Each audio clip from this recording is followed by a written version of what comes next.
आपण जेव्हा भारताच्या लोकसंख्येबद्दल बोलतो तेव्हा डोळ्यासमोर येतात ते प्रचंड आकडे, बरोबर.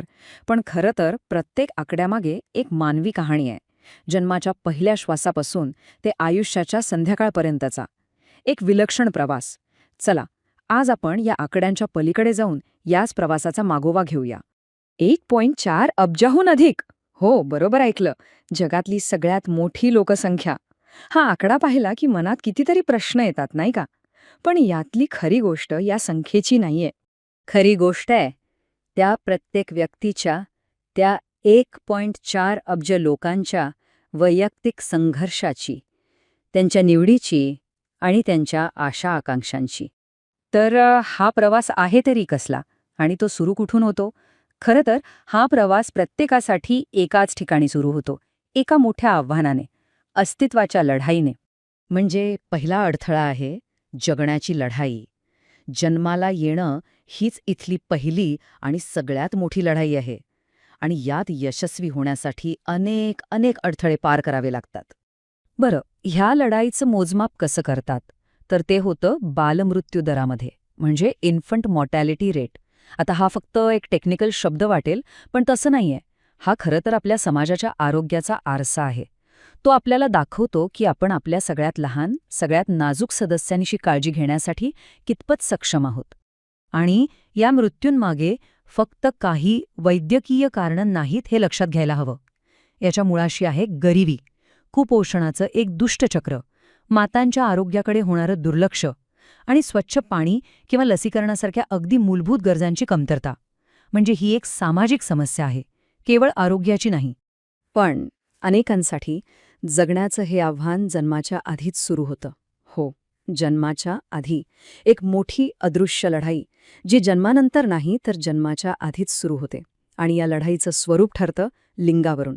जरा या आकड्यांवर नजर टाकूया. बघा, 1901 पासून 2011 पर्यंत एकूण लिंग गुणोत्तरात थोडीफार सुधारणा दिसतीये. पण खरी काळजीची गोष्ट आहे ती शेवटची ओळ. 2011चं बाल लिंग गुणोत्तर, म्हणजे 0 ते 6 वयोगटातलं, ते धोकादायक पातळीवर घसरलंय, फक्त 919.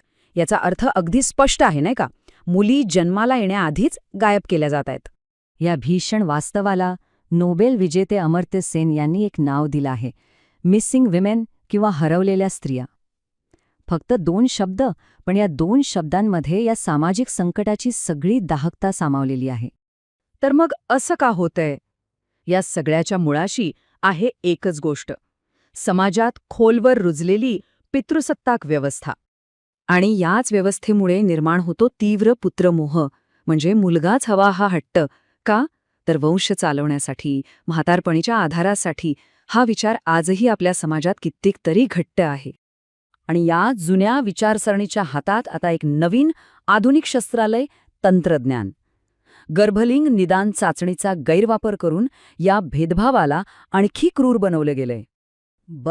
एकदा का एखादं बाळ हा पहिला सगळ्यात कठीण अडथळा पार करतं, त्यानंतर काय? त्यानंतर प्रश्न येतो तो कुटुंब कसं वाढेल याचा. इथे भारताचा दृष्टिकोन नेमका काय आहे? इथे भारताने एक गोष्ट अगदी स्पष्ट केली आहे: सक्ती नाही तर निवड. लोकसंख्या नियंत्रणासाठी भारताने कधीच सक्तीचा मार्ग निवडला नाही. इथला भर नेहमीच नागरिकांना निवडीचं स्वातंत्र्य देण्यावर राहिला आहे. या बाबतीतनं जगात साधारणपणे 2 विचारप्रवाह दिसतात. एकीकडे आहे सक्तीचा दृष्टिकोन, जो फक्त टार्गेट्स आणि नियंत्रणावर भर देतो. आणि दुसरीकडे आहे भारताचा उदारमतवादी दृष्टिकोन, जो शिक्षण आणि सक्षमीकरणावर भर देतो. भारताने नेहमीच हा दुसरा, मानवी हक्कांचा आदर करणारा मार्ग निवडला आहे, कारण आपला विश्वास आहे की विकास झाला की लोकसंख्या आपोआप नियंत्रणात येते. आणि या संपूर्ण विचारधारेचं सार खरं तर या एका वाक्यात आहे: शिक्षण हेच सर्वोत्तम गर्भनिरोधक आहे. किती खरं आहे, नाही का? शिक्षण, आणि त्यातही विशेषतः महिलांचं शिक्षण, हेच त्यांना स्वतःच्या आणि आपल्या कुटुंबाच्या भविष्याबद्दल योग्य निर्णय घेण्यासाठी सक्षम बनवतं. चला, आता या जीवन प्रवासाच्या शेवटच्या टप्प्याकडे वळूया. आयुष्याच्या संध्याकाळी, जिथे तारुण्याचा वेग आणि ऊर्जा हळूहळू कमी होते आणि गरज असते ती आधाराची आणि सर्वात महत्त्वाचं म्हणजे सन्मानाची. आपल्या ज्येष्ठ नागरिकांना आधार देण्यासाठी सरकारने बऱ्याच गोष्टी केल्या आहेत. पेन्शन योजना आहेत, बचतीवर जास्त व्याज देणाऱ्या स्कीम्स आहेत, कायदेशीर संरक्षण देणारा कायदा आहे. इतकंच नाही तर आरोग्य सेवेतही काही सवलती आहेत. म्हणजे एक व्यवस्था उभारण्याचा प्रयत्न नक्कीच दिसतोय. पण फक्त सरकारी योजना पुरेशा आहेत का? नाही. खरी गरज आहे ती एका सामाजिक दृष्टिकोनाची. आपल्याला अशी व्यवस्था हवी आहे जिथे पेन्शन सर्वांपर्यंत पोहोचेल, जिथे डेकेअर सेंटर्ससारख्या संकल्पना रुचतील आणि सगळ्यात महत्त्वाचं, जिथे कायद्याच्या पलीकडे जाऊन ज्येष्ठांकडे आदराने पाहण्याची एक संस्कृती तयार होईल. तर मग जन्माच्या संघर्षापासून ते आयुष्याच्या अखेरच्या टप्प्यापर्यंतचा हा सगळा प्रवास, यातून आपल्याला काय कळतं? समाजाचं खरं मोजमाप कशात आहे? हा प्रवास सुरू होतो एका नाजूक जीवाला आपला पहिला श्वास घेण्यासाठी कराव्या लागणाऱ्या लढाईने, आणि तो संपतो एका थकलेल्या शरीराला हवा असलेल्या सन्मानाच्या गरजेपाशी. मग प्रश्न हा आहे की हा संपूर्ण प्रवास एका समाजाबद्दल काय दर्शवतो? या दोन्ही टोकांवर, म्हणजे बालपणात आणि वृद्धापकाळात, एक समाज आपल्या लोकांची कशी काळजी घेतो यावरूनच त्या समाजाची खरी ओळख पटते. हे खूप महत्वाचं आहे, कारण कोणत्याही समाजाची पारख तो आपल्या तरुणांशी कसा वागतो यावरून होत नाही, तर तो आपल्या ज्येष्ठांच्या सन्मानाचं रक्षण कसं करतो यावरून होते. कारण तरुणाई तर स्वतःच्या पायांवर उभी राहतेच, पण समाजाचं खरं सामर्थ्य, त्याची खरी संस्कृती कशात आहे?